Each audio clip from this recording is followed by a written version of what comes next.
Here on 9:10 a.m. I'm Bankole Thompson. Thank you so much for joining us. It's Fire Fridays here. 313-778-7600.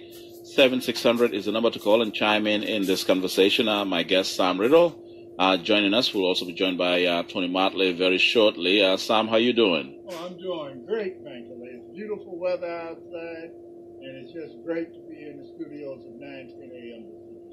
No question. There's a lot to talk about, though. We've dealt a lot with the Democratic ticket this week in terms of what came out of the state convention, April 15th. Yeah, and again, Bankole, I've had some calls, I'm sure you have too, from people at the highest echelons of the Democratic Party. And I think that when I look at what's occurring, there is some concern about what occurred there. But the thing that gets me is after the fact. Right. The Democratic Party process should have been all-encompassing in terms of the coalition that makes the Democratic Party. When you have to reflect after you've made an endorsement decision, it's a little late in the ball game, and they will not undo what was done at this endorsement convention. It will be interesting to see how the votes turn out in this race for the Democratic Party nomination for governor, though. No question.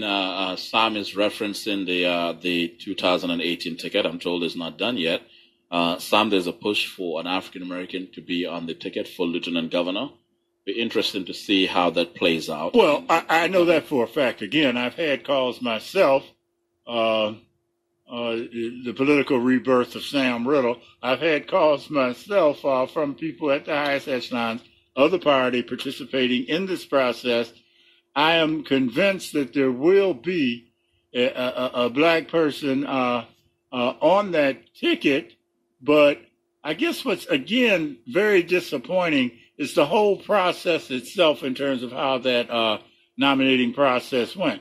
Quite frankly, this all-white ticket that the party has right now smacks of a form of systemic racism in terms of how the party operates. Now, it's not to negate the fact that participants in last Sunday's convention out-organized, for example, the UAW, which had endorsed a black candidate, Pat Miles, for Attorney General. But if the UAW had really wanted Pat Miles, if they knew that his opponent had 20 buses, the UAW could and should have come up with 25 buses full of people. That didn't occur because, again, the black vote is being taken for granted. I'm so tired of saying this. Almost 50 years now, I personally have been saying it, but the Democratic Party takes the black vote and the black constituents for granted. We have to structure a way of punishing that Democratic Party, making them pay for this total lack of respect for the black vote, and we should not be governed by fears of a Republican taking office. We've been at this for over 4 centuries now, and it hasn't been a good picture for us. Sam, Go ahead, Tony Motley.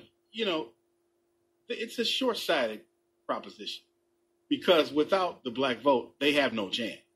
They're not going to win. That ticket, Tony, as you know, Tony Motley, that ticket that came out of the endorsement convention and the way it's trending at the governor's level, that ticket cannot carry the political life-saving corridor, I-75 for the Democratic Party. That ticket the Democratic Party is putting forth will not carry and turn out the vote in statistically significant numbers that they need from Saginaw, Flint, Pontiac, Detroit, Southfield, and the western part of the state, Benton Harbor. So what are they thinking? So when they put that ticket out, what could they possibly, because they're not thinking about winning, so what are they thinking? No, they actually are not thinking. I mean, this is the height of white political arrogance and white privilege. They don't even understand how they think in terms of us. We don't exist until just a few days before Election Day, and they do the same old tired commercials. So many people died for the right to vote. Hey, fool, people are dying in my neighborhood every day. What's up with you? All right. Annalisa said, talk about the revision commission, the Charter Revision Commission, and how it's been kept a secret. We'll come to that shortly, Annalisa, but we're going to delve into the governor's race. That's a big topic the 2018 ticket here. Tony Matley joining us, award-winning multimedia producer. Sam Riddle, political director for the Michigan chapter, National Action Network. It is Fire Fridays. Let's go to Eric. Eric has a question or comment. Hey, how you doing, Bankley? How you doing, Sam and Tony?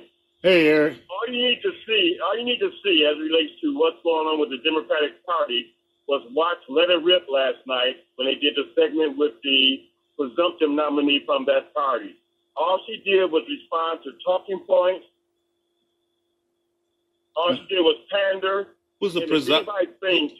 Who are you referring to, Eric? Can you say the name? Gretchen Whitmer. I mean, that performance on Let It Rip last night was ridiculous. How did you perceive her? How did she come off? If I was undecided as it relates to who I'm going to vote for, she would not get my vote. I get sick and tired of politicians talking about what needs to be done. What did she do, Eric? What did she do? What did she do? Give us an example. What did she say? How did she respond to a question? She talked about how important education is in Detroit. She talked about the roads. Well, you were a legislator. Education in Detroit was a problem when you were a legislator. You didn't do anything. The roads were a problem when you were a legislator. Matter of fact, you were the leader of the Democratic Party in 2014 when you decided not to do anything about the roads. So don't make it an issue now because you're running for governor and want to make it seem how important roads are. I don't roll like that as an electorate, and that turned me off. Opportunities were there when she was in office. She didn't do anything. Now she want to make it seem like she's going to be a savior for all the problems, particularly in Black America. When she talked about how important Detroit is to her, if Detroit is important to her, she probably should have done a better job to ensure that there was some diversity on that ticket after he left Cobo Hall or wherever they were at this past Saturday. So Eric, what's your option here? Let's talk about your option. On the Democrat, I mean, in full transparency, my choice has not changed. Who's your choice? Who's your choice? Right now, I'm supporting Bill Schuette. Okay. All right. So you're supporting Bill Schuette, huh? Yes, sir, Bankalay. Now, what are the advantages Bill Schuette offers to you that make you cast your vote for him, say, over Gretchen Whitmer? What is Schuette offering you? The same thing that Gretchen and the Democratic Party has offered blacks for the last 50 years? No. Answer the question, Eric. Let's go line by line. Let's go line by line. Don't give us that. Come on, Alex. You know this panel is more politically astute than to accept that kind of answer. Let's not do platitudes. Sam asked you a very simple question. What is it that Bill Schuette offers that Gretchen doesn't offer? Let's itemize it. For someone that knows him, I don't know her, but for someone that knows him, someone that's been in the same room with him, some of the things that he's talking about doing as it relates to the issues of education. I think what I'm seeing from a lot of people in the Republican Party or the GOP is that they're trying to show how much they care in certain communities. Yeah, that doesn't answer my question. That doesn't answer. Eric, hold on. You are a very smart guy. You are a smart guy. I didn't ask you what people in the room said. You said your choice is Bill Schuette. I asked you to itemize for me, line by line. What does Bill Schuette offer that Gretchen Whitmer doesn't offer? Itemize it. On education, what do you mean? Explain. What I mean is, I feel that he will do a better job of addressing some of the issues and ills of the educational problems in urban communities than what has been done by the Democrats and what she's talking about. How would Schuette do a better job? For example, DPS. Let's explain. Let me give you. I'm making it easier for you now. I just gave you DPS as an example. How will Schuette address the Detroit Public Schools crisis? How he's going to address the Detroit Public Schools crisis? He will be putting a team together to look at the root causes of the problem, not just address people going to college, but putting into place some programs that people can realize you don't have to go to college to be a success. Trades will be one of the primary indicators and agendas of his program. What would be the primary indicator? Trade. What he's going to do with trade programs. Is that not a talking point from the Snyder Relentless Positive Action? The Marshall Plan is something that's in place. It's not fully engaged yet. The next governor will have an opportunity to put the Marshall Plan in full effect. Okay. It's their talk right now. There's still some I's dotted and T's Okay. being crossed with regards to the Marshall Eric, Plan. okay. Eric, brother, I like you. No, let him stay. I like this. I think it's good for people to hear this. Eric supports Bill Schuette, but I like you, Eric, and always appreciate your call, but you're not doing a good job defending Schuette. You're not. So let's move away from education for now because you've not adequately answered that.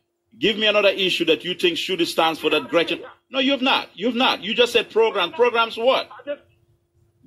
I mean, after all, I mean, do you... Huh? How did I not adequately address issue education? Because you've not given... You've said trade. Trade in what sense? That's a very broad term. Trade in what sense? Explain that. Trade school in what sense? Trade in the sense of putting more money into those programs to let people know that there's an alternative to just the traditional going to college.